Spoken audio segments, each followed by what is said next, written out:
ভালো চরিত্রগুলি হচ্ছে আতর সুগন্ধির মতো, আর খারাপ চরিত্রের দিকগুলি হচ্ছে নাপাকি পেশাব পায়খানার মতো। জি, মানুষের কাছে টাকা পয়সা ধার নিয়ে হাত ভারী হওয়া, বেঈমানি করা, ওয়াদা খেলাপি করা, মিথ্যা কথা বলা, গীবত করা, চুগলখড়ি করা, ফিতনা ফাসাদ লাগানো, ঝগড়াটে লোক হওয়া, ঝামেলা বাঁধায় যেখানে সেখানে, না না এগুলো যেন না থাকে। তো যতগুলি খারাপ চরিত্র আছে সেগুলিতে মুক্ত হইত। রাসূলুল্লাহ সাল্লাল্লাহু আলাইহি ওয়াসাল্লাম আমাদের সমস্ত ভালো চরিত্র ছিল, সুতরাং তিনি সত্যবাদী ছিলেন, সততা, ভালো চরিত্র, বড় আমানতদার, বিশ্বস্ত, সবাই বিশ্বাস করতো তাকে, কাফেররা, এবং বড় ভদ্র। ভদ্রতা একটা বড় জিনিস, ভদ্রতা বড় জিনিস। জি, অনেকে আছেন অনেক ভালো গুণ আছে কিন্তু ভদ্র না, অভদ্র মানুষ। ভদ্রতার একটা উদাহরণ, রাস্তাতে আপনি একটা বাকালা থেকে একটা লাবান বা একটা আপনি 7 আপ কিনলেন, একটা জুস কিনলেন, আর তারপরে রাস্তা দিয়ে খেতে খেতে চললেন। দাঁড়িয়ে পান করা অপছন্দনীয় হলো, জায়েজ আছে, এটা কি ভদ্রতা হইল? ভদ্রতা না, তাই না? বরং অনেক সময় অনেকগুলি হোটেল আছে যেখানে আমাদের মতো লোকের বসা, অভদ্রতা সেটা, সেসব পরিবেশ। সেখানে হয়তো মহিলারা আছে অথবা বিভিন্ন শ্রেণীর মানুষ আসছে, আর সেটা যেমন এক ভাই লিখেছে যে সত্যি আজকালকার বাংলাদেশি এই বুফিয়াগুলো আর এই যে হোটেলগুলো আর চায়ের দোকানগুলি কিসে পরিণত হয়েছে? তাদের সংসদ ভবনে পরিণত হয়েছে। সেখানেই তারা বড় রাজনীতি করছে, ওইসব বিষয়ে চায়ের দোকানে বসে বসে এক কাপ করে চা খাচ্ছে আর বড় বড় রাজনীতি জানাচ্ছে। ওইসব জায়গায় আমাদের মতো লোকের বসা অবরোধ। খালি মাথায় চলা জায়েজ আছে, কিন্তু একজন আলেমের খালি মাথায় টুপি না দিয়ে এক শ্রেণীর লোকেরা এরকম আছে, কট্টরপন্থী, নাকি টুপি সুন্নাত না সেজন্য টুপি বলবে না, একটা আলেমের জন্য শোভা পায় না। সুন্নাত না হলেও এটা হচ্ছে ইসলামিক পোশাক। সুতরাং আপনার ভদ্রতা হচ্ছে আপনার টুপিতে থাকা। জি হ্যাঁ, ভদ্রতা হচ্ছে যে আপনি খালি গায়ে থাকবেন না। অনেকে ঘরের মধ্যে সাথী খালি গায়ে থাকছেন, না না না থাকবেন না। মসজিদে চলে আসছেন লুঙ্গি পরে, না, কারণ এখানে সৌদি আরবে লুঙ্গিটাকে ও রাতের পোশাক মনে করা হয়, ঘুমের পোশাক, লেবাসন মনে করা হয়। আপনি ওইটা পরে আপনার অফিসে যেতে পারবেন না। যাই হোক, ভদ্রতার কথা বলছিলাম। অনেকে ভদ্রতা বুঝে না, সেই জন্য বললাম ভদ্রতাও একটা বড় জিনিস। ভদ্রতা, কথার ক্ষেত্রে ভদ্রতা আছে। অনেক সময় অনেক কিছুকে উপেক্ষা করা, অনেক কিছু উপেক্ষা করা। বাহাদুরি, বীরত্ব। রাসূলুল্লাহ সাল্লাল্লাহু আলাইহি সাল্লামের মধ্যে এত বীরত্ব ছিল যে সমস্ত সাহাবীরা ভয় পাচ্ছেন, তিনি একাই বেরিয়ে চলে যাচ্ছে।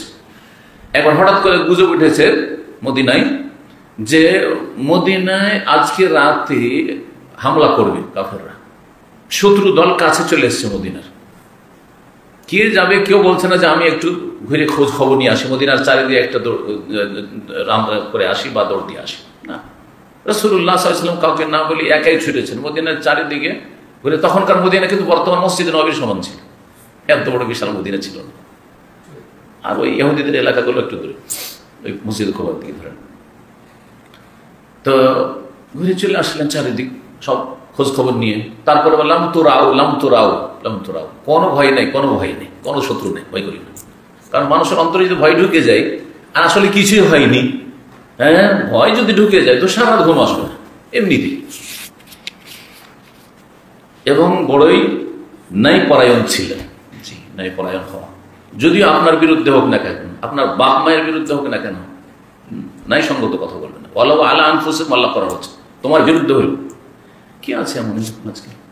ভাইয়ের বিরুদ্ধে বলবে না, বাপ মায়ের বিরুদ্ধে বলবে না, পারিবারিক কোনো দ্বন্দ্ব হইলে আত্মীয় স্বজনের বিরুদ্ধে বলবে না, আর নিজের রাজনৈতিক দলের বিরুদ্ধে বলবে না।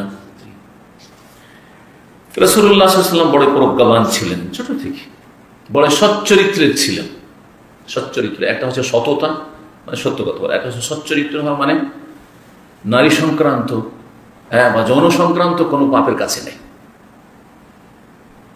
যে ব্যক্তি ছোট থেকে কোনো একটা মেয়ের সাথে তার সামান্যতম কোনো রকমের একটা ঝোঁকও তার দিকে ছিল না, কোনো অবৈধ সম্পর্ক ব্যভিচার পর্যন্ত নাই, দেখে এমনি একটু আসক্তি, সে তাকে চাইতো, তাকে কেউ চাইতো, আর সে ওইদিকে চোখ দিত, এইরকমও না। এ হচ্ছে আফিফ, সচ্চরিত্রের মানুষ। আজকাল এই ফিতনার যুগে সচ্চরিত্রের মানুষ পাওয়াটাই বড় জুটি। রাসূলুল্লাহ সাল্লাল্লাহু আলাইহি ওয়াসাল্লাম বড় সচ্চরিত্রের অধিকারী ছিলেন, বড়ই আখিরাতমুখী ছিলেন, দুনিয়া বিমুখ। দুনিয়ার লোভ লালসা এত বেশি যে নিজের স্বার্থ থেকে পেছনে সরতে পারি না। দুনিয়া তো প্রাধান্য পেয়েছে। নবী সাল্লাল্লাহু আলাইহি ওয়াসাল্লাম আখিরাতমুখী ছিলেন, দুনিয়া বিমুখ ছিলেন, আর অল্পতে পরিতুষ্ট থাকতেন, ধৈর্যশীল ছিলেন। অভাবের সংসারে তিনি প্রতিপালিত হয়েছেন। আবু তালেবের বাড়িতে, আবু তালেব অত্যন্ত অভাবী লোক ছিলেন। খেয়ে না খেয়ে যা কিছু জুটত চাচাতো ভাইদের সাথে, তাদের সাথে ওইভাবে দিনপাত হয়ে যেত। ধৈর্য ধারণ করতেন, শুকরগুজার ছিলেন, বড় লজ্জাশীল ছিলেন, অত্যন্ত লজ্জাশীল রাসূলুল্লাহ সাল্লাল্লাহু আলাইহি ওয়াসাল্লাম। হাদিসে এসেছে যে রাসূলুল্লাহ সাল্লাল্লাহু আলাইহি ওয়াসাল্লাম কুমারী মেয়ে যে ষোড়শী, 15 বছর, 16 বছর, 17 বছরের মেয়েরা বেশি লজ্জাশীল হয়। আজকাল স্কুল কলেজে সহশিক্ষার কারণে লজ্জা ধ্বংস করে দিয়েছে। আসলে না হলে যদি প্রাকৃতিকভাবে মেয়েদেরকে আল্লাহ বড় লজ্জাশীল করে সৃষ্টি করেছে, তার চাইতে বেশি লজ্জাশীল ছিলেন যে কুমারী মেয়ে যত লজ্জাশীল হয় ওর চাইতে বেশি লজ্জাশীল রাসূলুল্লাহ সাল্লাল্লাহু আলাইহি ওয়াসাল্লাম। ওয়াদা পূরণ করতেন তিনি, অত্যন্ত নমনীয় বিনয়ী ছিলেন, কখনো অহংকার প্রকাশ করতেন না। পাশাপাশি বসে থাকতেন, সাহাবীদের সাথে চেনা যেত না যে কোনটা রাসূলুল্লাহ সাল্লাল্লাহু আলাইহি ওয়াসাল্লাম। এগুলো তো চলে আসলে যে এই হাদিসগুলি দিয়ে ইঙ্গিত করেছি নবুয়তের পরে, কিন্তু আগে থেকে এরকম ছিলেন। অত্যন্ত হিতাকাঙ্ক্ষী ছিলেন। মানুষের হিতাকাঙ্ক্ষী হওয়া, মানুষের ক্ষতি চাইবেন না, মানুষের দরদি হবেন, মানুষের ব্যথায় ব্যথিত হবেন, মানুষের উপকার করার চেষ্টা করবেন, অপকার করবেন না। যদি উপকার করা সম্ভব না হয়, সবার সম্ভব না উপকার করা, তো কমপক্ষে আপনার দ্বারা যেন ক্ষতি না হয় কথা কাজ দিয়ে। এইসব চরিত্র ছিল রাসূলুল্লাহ সাল্লাল্লাহু আলাইহি ওয়াসাল্লাম। তিনি আত্মীয়দের সাথে ঘনিষ্ঠ সম্পর্ক রাখতেন, এটাও একটা উত্তম চরিত্র। আপনার আত্মীয় যদি বেদিনও হয়, বদ্দিনও হয়, বেদাতীয় হয়, শুনে রাখবেন ভালো করে, যেমনই হোক না কেন, আপনার সাথে খারাপ আচরণ করুক না কেন। অনেকে বলেন যে আমার সাথে খুব খারাপ আচরণ করছে, আমি কি তার সাথে কথা বলবো? আমি কেমন করে তার সাথে ভালো আচরণ করবো? তাহলে তো বদলা, এটা তো যে কোনো লোকের সাথে করে। একটা পর অন্য ভাষাভাষী, এমনকি অন্য জাতীয় যদি হয়, অমুসলিম হয়, আর আপনার সাথে ভালো যদি আচরণ করে, আপনিও তো ভালো করবেন। এটা তো মানুষ হিসাবে সবাই করেন। তাহলে আত্মীয়র জন্য অতিরিক্ত কি করলেন আপনি? বদলা দেওয়াটা আত্মীয়তার সুসম্পর্ক বজায় রাখা নয়। নবী সাল্লাল্লাহু আলাইহি ওয়াসাল্লাম বলেছেন আত্মীয়তার সুসম্পর্ক বজায় রাখা হচ্ছে যে ইদা কতিয়াত রাহিমাহু ওয়াসালাহ, যদি আত্মীয়তার সম্পর্ককে ছিন্ন করে তো আপনি মিলাবেন, তার সাথে মেশার চেষ্টা করবেন, তার সাথে সম্পর্ক গড়ার চেষ্টা করবেন। কেউ ভাঙার চেষ্টা করছেন, গড়ার চেষ্টা করবেন।